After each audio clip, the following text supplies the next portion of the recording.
Good morning and welcome to the DFS Army YouTube channel. I'm Razzle11 and you can find me on X at Razzle11Grinds.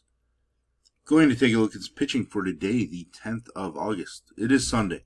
We do have a 9-game main slate ahead of us. We do not have any weather issues to worry about. Warm temperatures, not much for wind for the most part, so this is a first look at the pitching options on the slate, and I will be looking at DraftKings as that is where a majority of my action is.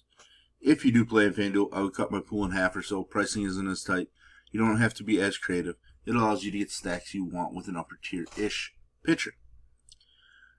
Now, with all that said, my initial thought on the pitcher pool on this particular slate is a gigantic bag of crap.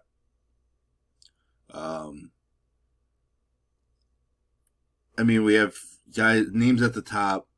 We have Quinn Priester at $9,700, which I never thought in my life I would see. Casey Mize, but the Angels have been beating up the Tigers pitching so far.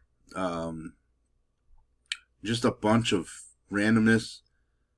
We have Cade Povich, who's projected to be 21% owned somehow, some way. There's just a lot of what the F is this coming out of my mouth as I look over everything. But we're here to try to build a player pool or pitcher pool, or at least cut down some of these names. Cut down from 18 to at least 10 that we want to consider. My initial thought is maybe I end up getting to 6, and I'd be pretty actually pumped about that, to be honest. But let's just jump right in. Kansas City, Minnesota. Kansas City doesn't strike out enough. Jose Urena, not good. I'm going to pass. Burgert on the other side, going to pass. Not really a guy that excites me. Strong against Philly before getting traded. His debut against Kansas City wasn't terrible, but he's not a big K guy for the most part. He does have random outbursts of strikeouts, I guess. He's just not really somebody I expect to go super clean, be dominant by any means. I just don't think he has much upside for us, so not somebody I want to consider. Miami, Atlanta. Cal Control, not going to be in my pool, even though I've been picking on Atlanta now with pitching. Just not somebody I want to rely on, I guess. Just 2 starts on the season over, 18 fantasy points. I think I can pass on Cal Quantrill. Joey Wentz on the other side is showing some upside. That start against Kansas City here, pretty impressive for Wentz, as he's now lengthened out into the mid-90s for pitch count. Back-to-back starts in that range. Miami doesn't necessarily strike out all that much, but it is a spot that I think there is some upside, potentially. Atlanta's a minus 130 favorite in this game, so I'm definitely interested, as gross as it feels. If it was a better pitching slate, I'm pretty sure I would not be interested in Wentz, but here we are. The A's and Orioles. Cade Povich, the aforementioned, was once a decent name in the Twins organization. Strong start against Washington earlier here. Washington again, ironically. Both of his best starts came against Washington. I guess I have to dig in more to Povich and the A's recent trends, because to me this just does not feel like the greatest spot, but the field is super heavy, so I have to see what I'm missing. I did see the A's lineup pop, and I don't believe Nick Kurtz is in it. The A's have 11 home runs over the last 6 games. Team ISO of 234 over the last 6 games. I'm just not sure I understand it completely. I know the lineup is weaker. Obviously, like I mentioned, without Kurtz, it might not have Soderstrom either. It does not. So, Kurtz is in the lineup. I just missed him. So, I don't know. I don't quite get it. Yeah, I'm going to have to dig into that one more because it just does not make sense to me. Luis Morales, definitely an impressive young arm. I'm going to guess that he only goes, 3 innings, maybe 4. Big time stuff like I mentioned here, but he's been pitching in relief for a little bit in the minors and in his major league debut. I just don't know that we have enough upside, even at 4K, to make it worth it. So I'll have to pass, but it is something I'm going to keep my eyes on because I do think he is somebody that could be viable if he gets a few starts under his belt. Yankees and the Astros, Max Fried. It's been a bit all over the place since the end of June. I think he has upside. I mean, I shouldn't say I think. He definitely has the upside we want. But I have to temper some expectations. With that said, I do think he's somebody that we want to utilize a decent amount. He's 27% roughly, so it makes a lot of sense, especially given this slate. No arguments there. I'm not using Alexander. Cincinnati, Pittsburgh, probably one of my favorite pitchers on the slate. Zach Littell, after his dominant Cincinnati debut against a difficult Cubs lineup.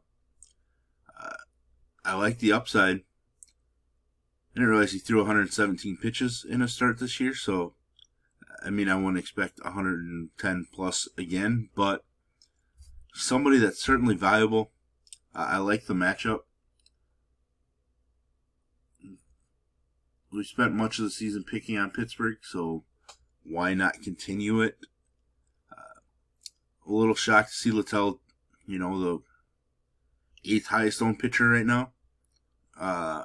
For me, I would guess he's going to be in the top 3 or 4 once I start building and playing around with my numbers. But Littell makes a ton of sense for me. Other side, Mike Burrows, coming off of a rough start, had a couple strong starts in a row that were very interesting. I'm just not sure I can get behind Mike Burrows, but I am going to dig more into it because we know that Cincinnati's lineup can struggle a decent amount. I'm not sure how they've been performing of late. Seems like they haven't been on many of the main slates recently because I don't really remember stacking the Reds at all. But yeah, the Reds have just 2 home runs over the last week. Team ISO of 104. Pretty soft numbers. So I guess I can understand a little bit why he's projected at over 13% owned. I still would much prefer Littell at this point. But I think Burrows is somebody that we have to consider. Which again points to how disgusting this slate actually is. Detroit, LA. LA striking out a bunch in the series, but they've gotten to the pitchers. I am interested a little bit in Casey Mize. His recent starts haven't been very good, but still, he was okay against LA the first time he faced them, giving up 2 home runs in 7 innings, not the best.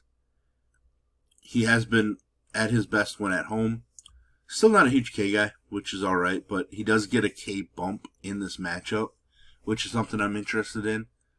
So he's definitely somebody that I want to utilize, and at sub 10% right now, I think he's perfectly fine getting 15 to 20% on the slate. Next game on the list, Cleveland and the White Sox. Not using Davis Martin. I don't know where this start against Philadelphia came from. Just don't see that happening. Slate Ciccone. Somebody I'm going to utilize, even though I'm tempering my expectations a little bit. Some of the recent attacks on the White Sox have not turned out amazingly. And some of the guys that we've used. And he is given up multiple runs in 7 straight starts. A home run or 2 in 6 out of his last 7. K numbers are all over the place, etc. But I do like the way that he can throw the baseball and the way that he's throwing the ball on the road, which is where he's at today. Definitely somebody that I want to utilize.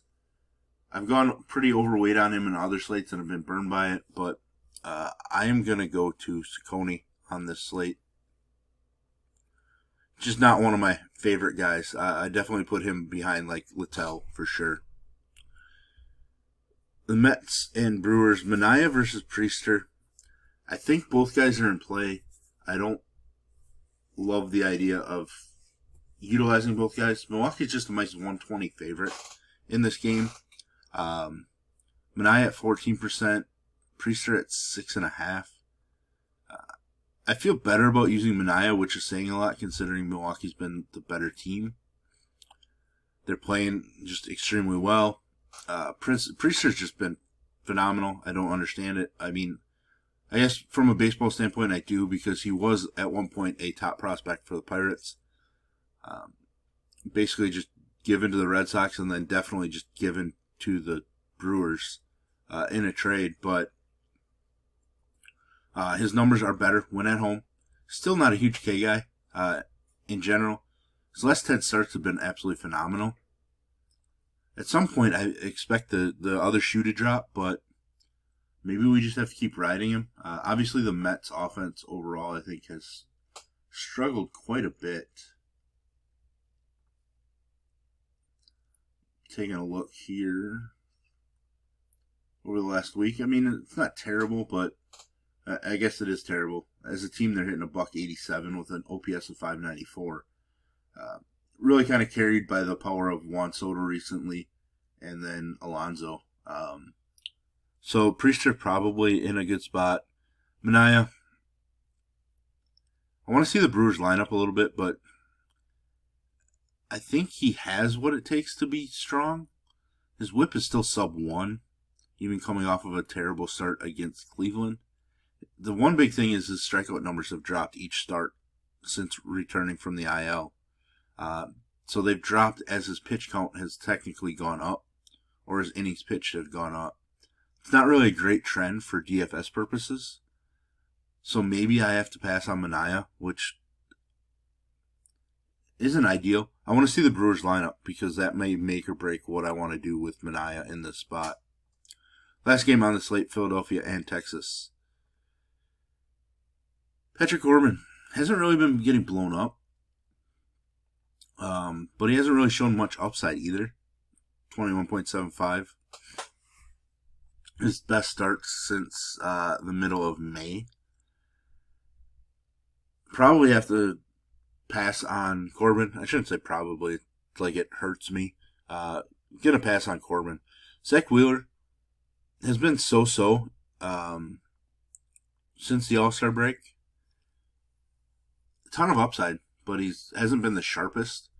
Strikeouts have definitely been there. 4 double-digit strikeout games over his last 6 starts. 8+ in 5 of the 6. Issue is some home runs pop up right now, but I like him. I understand why he's the most expensive. He's definitely the best pitcher on the slate, so I will be going with him, and probably pretty heavy.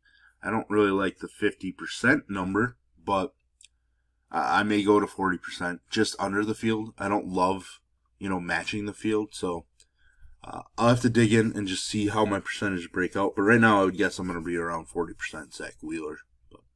So there we have it. There's our first look at pitching. If you enjoy what I bring to you, please hit the like button, hit the subscribe button, turn the notification bell on, get the alert anytime we drop videos here at TFS Army. If you want to join us, get access to our coaches, tools, sheets, Discord, etc., I will put links in the description below. You can use promo code RAZ, that's R-A-Z, for 10% off monthly. And we'll have the link to our merch store. You can check it out. Pick up your hoodie. Let me know what you think of them. But as always, best of luck, everybody.